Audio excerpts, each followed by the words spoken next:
दोस्तों, जैसे कि आपको पता है कि बेसिक शिक्षा विभाग के द्वारा कुछ वैकेंसियाँ निकाली गई हैं। बेसिक शिक्षा विभाग 10,684 वैकेंसियाँ निकाली गई हैं ईसीसी एजुकेटर के पोस्ट पर, कोलोकेटेड आंगनवाड़ी केंद्र और पीएम श्री विद्यालय में। तो इसका सिलेक्शन प्रोसीजर क्या है और फॉर्म कैसे भरेंगे, इसकी सारी डिटेल्स हम आपको उपलब्ध कराएंगे। तो जैसे कि आपको ये इसमें दिया हुआ है, पीएम श्री विद्यालय और कोलोकेटेड आंगनवाड़ी केंद्र, इन दोनों को मिलाकर 10,684 विद्यालयों में इसका सिलेक्शन होना है आपके उत्तर प्रदेश के समस्त 75 जनपदों में। ठीक है, तो इसका पद का नाम है ईसीसी एजुकेटर। पदों की संख्या है 10,684 समस्त 75 जनपदों में।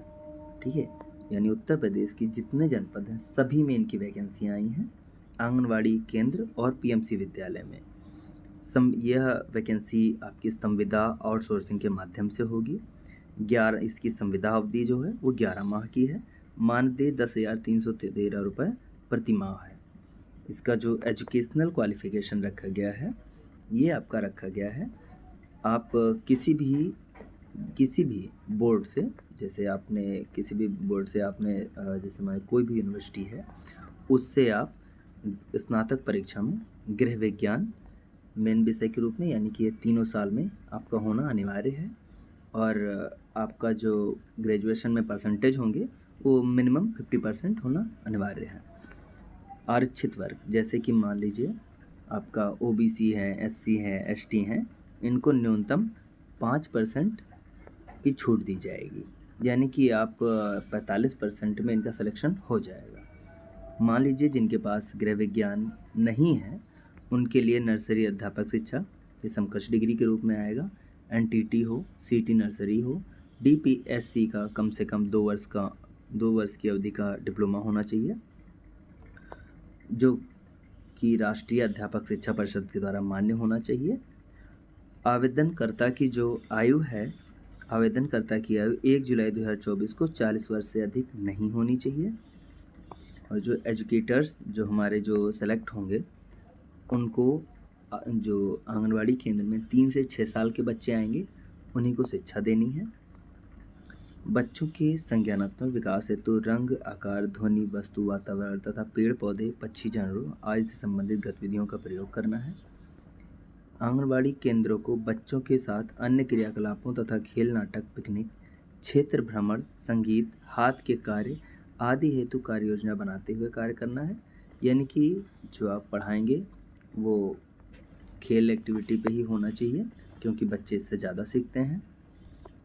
और इसमें और बताया गया है कि जैसे कि इसमें आपकी जो एक समिति गठित होगी, जैसे आपका जब सिलेक्शन होगा तो इसमें एक समिति गठित होगी, जिसमें आपके ज़िले के जिलाधिकारी होंगे, डाइट के प्राचार्य होंगे, जिला कार्यक्रम अधिकारी होंगे, जिला संयोजन अधिकारी होंगे, वित्त एवं लेखा अधिकारी बेसिक शिक्षा विभाग के होंगे और बीएससी होंगे, यानी बेसिक शिक्षा अधिकारी होंगे। इसकी एक समिति गठित होगी। उसके बाद में इसमें जो एक चयन प्रक्रिया बनाई गई है, चयन प्रक्रिया में जो आपकी जब मेरिट बनेगी तब आपको बुलाया जाएगा। इसमें आपके डीएम साहब बैठेंगे, डाइट के प्राचार्य होंगे, बेसिक शिक्षा अधिकारी होंगे, जिला कार्यक्रम अधिकारी होंगे, और जो 2 अन्य सदस्य होंगे वो जिलाधिकारी द्वारा नामित किया जाएगा। ठीक है, इसमें बताया गया है कि आपका जो सिलेक्शन प्रोसीजर होगा, देखिए आपका पीएम श्री विद्यालयों को अनिवार्यतः चयनित किया जाएगा। देख लीजिए, इसमें पहले से ही लिखा हुआ है और मैंने आपको बता भी दिया है। ये आपका जो भी है सेवादाता द्वारा उपलब्ध कराई जाएगी। जैसे मान लीजिए आपने जो फॉर्म भरा, तो इसमें दिया गया सेवा प्रदाता द्वारा उपलब्ध कराई गई अभ्यर्थियों की सूची मेरिट के आधार पर उक्त समिति द्वारा तैयार की जाएगी। मेरिट सूची हाई स्कूल, इंटर, स्नातक, डीपीएससी, एनटीटी एवं संबंधित डिप्लोमा, शैक्षिक योग्यता हेतु निर्धारित अर्हता के आधार पर के प्राप्तांकों के प्रतिशत के योग के औसत के आधार पर प्रत्येक जनपद मेरिट सूची अवरोही क्रम में तैयार करेगा। यदि 2 या 2 से अधिक अभ्यर्थियों की परीक्षाओं में प्राप्तांकों के योग का औसत समान होने की स्थिति में अधिक आयु वाले अभ्यर्थी को वरीयता दी जाएगी। यदि आयु में भी समानता होगी तो ऐसी दशा में अंग्रेजी वर्णमाला के क्रम में वरीयता प्रदान की जाएगी। प्रत्येक परीक्षा के प्रतिशत को दशमलव के 2 अंकों में पूर्णांकित किया जाएगा। अच्छा, जैसे इसमें दिया गया कि मेरिट, आपकी मेरिट बनेगी। आप जैसे जो आप जानकारी इसमें आपको प्रोवाइड कराओगे उसमें आपका मेरिट बनेगा। मेरिट आपका हाई स्कूल, इंटर, स्नातक और एनटीटी है या ग्रेजुएशन है उसके आधार पर बनाया जाएगा। मान लीजिए कि किसी 2 विद्यार्थियों का, जैसे यदि 2 से 2 अधिक विद्यार्थियों का प्राप्तांकों के योग का औसत समान हो जाता है तो ऐसी स्थिति में आयु को प्रायोरिटी दी जाएगी, क्योंकि देखिए उनके पास बहुत कम समय बचता है तो इसलिए पहले उनको प्रायोरिटी दी जाती है। अगर ऐसी स्थिति आती है कि कोई भी 2 स्टूडेंट ऐसे हैं, कोई भी 2 अभ्यर्थी ऐसे हैं जिनकी उम्र भी सेम है तो अल्फ़ाबेट देखा जाएगा। ठीक है, अल्फ़ाबेट देखा जाएगा। अगर मान लीजिए अल्फ़ाबेट भी सेम है तो प्रतिशत का दशमलव अंक देखे जाएंगे। और उसके बाद में आपका मूल अभिलेख का मिलान, मूल अभिलेख आपके चेक होंगे, यानी ओरिजिनल जो आपका प्रपत्र है वो भी चेक किया जाएगा, वो सत्यापन होगा। जिसके बाद आपको अगर आपका चयन हो जाता है तो आपको ऑफ़र लेटर प्रोवाइड कराया जाएगा। अब आप जानने के इच्छुक होंगे कि आखिर ये फॉर्म भरे कहाँ, क्योंकि अधिकतर लोगों को पता ही नहीं होता है कि आखिर फॉर्म भरा कहाँ पे जाएगा। तो आपको बता दें कि ये जैम पोर्टल के द्वारा भरा जाएगा। और जो जैम पोर्टल के द्वारा भरा जाएगा, वैसे अब आप सोच रहे होंगे आखिर जैम पोर्टल कहाँ मिलेगा।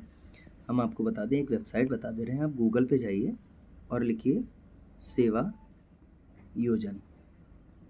योजन पर आप जाकर के रजिस्ट्रेशन कर लीजिए अपना।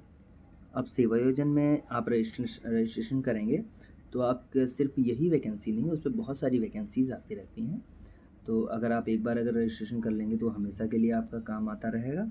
इसलिए आपके पास जितनी सारी आपके पास क्वालिफ़िकेशन हो वो सारा इसमें आप भर सकते हो। आपके पास एक्सपीरियंस हो कहीं का भी वो भी आप भर सकते हो।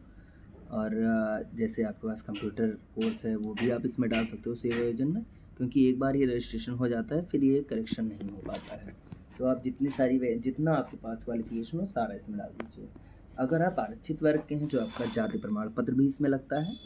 और अगर आप आरक्षित वर्ग से नहीं हैं तो जाति प्रमाण पत्र की कोई आवश्यकता नहीं है। एक फ़ोटो और क्वालिफ़िकेशन सारा लगा करके आप इसमें रजिस्ट्रेशन कर लीजिए। रजिस्ट्रेशन के बाद आपको इसी में ही वहाँ पे आवेदित पद का एक ऑप्शन होता है, वहाँ से जा कर के आप ECC एजुकेटर का फॉर्म वहाँ से भर सकते हैं। जब आप वहाँ पे भर देंगे उसके बाद में आपकी सूची तैयार होगी, फिर जो सिलेक्शन प्रोसीजर आपको बताया है वो फॉलो होगा। आशा करते हैं कि मैंने जो जानकारी दी है उससे आप संतुष्ट होंगे। अगर कोई भी प्रतिक्रिया है तो आप हमें कमेंट के माध्यम से बता देंगे। आगे ऐसी जानकारी अगर आपको चाहिए तो आप हमारे चैनल को सब्सक्राइब कर लीजिए, मेरे वीडियो को लाइक कर लीजिएगा। धन्यवाद।